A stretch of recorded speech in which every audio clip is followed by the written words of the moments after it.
we are actually really here for the second time because we see the importance of the GCC countries. It's quite a big market for the Virgin Islands, and we see all of the development, the tech, the interest in startups and fintech, quite much of a concentration in this region, very much developing, very much moving forward. Of course, we know that a lot of companies register in Dubai, for example, with their offshore fintech, with their fintech companies. So we see it as very important, and we want to ensure that BVI is a part of that ecosystem moving forward. I think it's incredibly important. I think that prior, traditional banks thought that maybe fintech wouldn't have lasted this long, but I think we've come to a point where we've seen that shift, and I think it allows all of the players in the financial chain to be a part of some of the movements in access in banking and fintech and finance and funding. So I think it's integral. I think we're at a point now where both sides of the industry have kind of come together, and we're pulling from the best aspects of both to create an open and inclusive platform for all persons and all companies to benefit from throughout the world.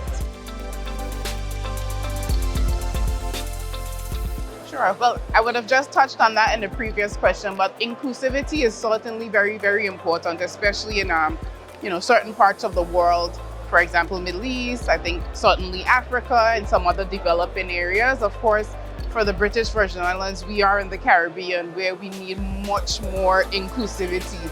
And we find fintech to be assisting particularly in that area. We see it for some of the startups in the BVI, for example, who have now been able to tap into that side of things. So we definitely see it as important. And this is why in the BVI, we've recently launched our vast registration regime.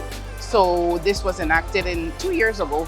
And so we are attracting companies who are focused on fintech and inclusivity, giving them the benefit of registering in the Virgin Islands to be able to access the rest of the world market. So BVI is certainly playing a role. We're a conduit to allowing that inclusivity to reach out to everyone globally.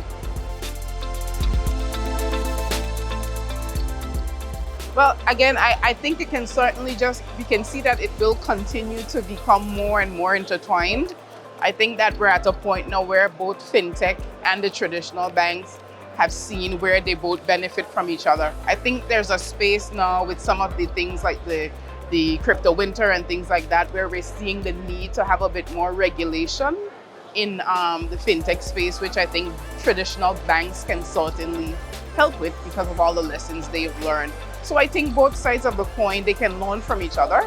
And I think that can certainly bring out the best, certainly for the fintech industry, AI, crypto, and the like. I think it can only get better from here on out. And certainly, as I said, BVI would want to very much play a role in that. And we register quite a few of the top fintech companies. Crypto, we're one of the top 10 in the world for registering crypto companies, for example. So we are playing a very active role in allowing companies to be able to access that level of regulation, flexibility, inclusivity, and management in the BVI.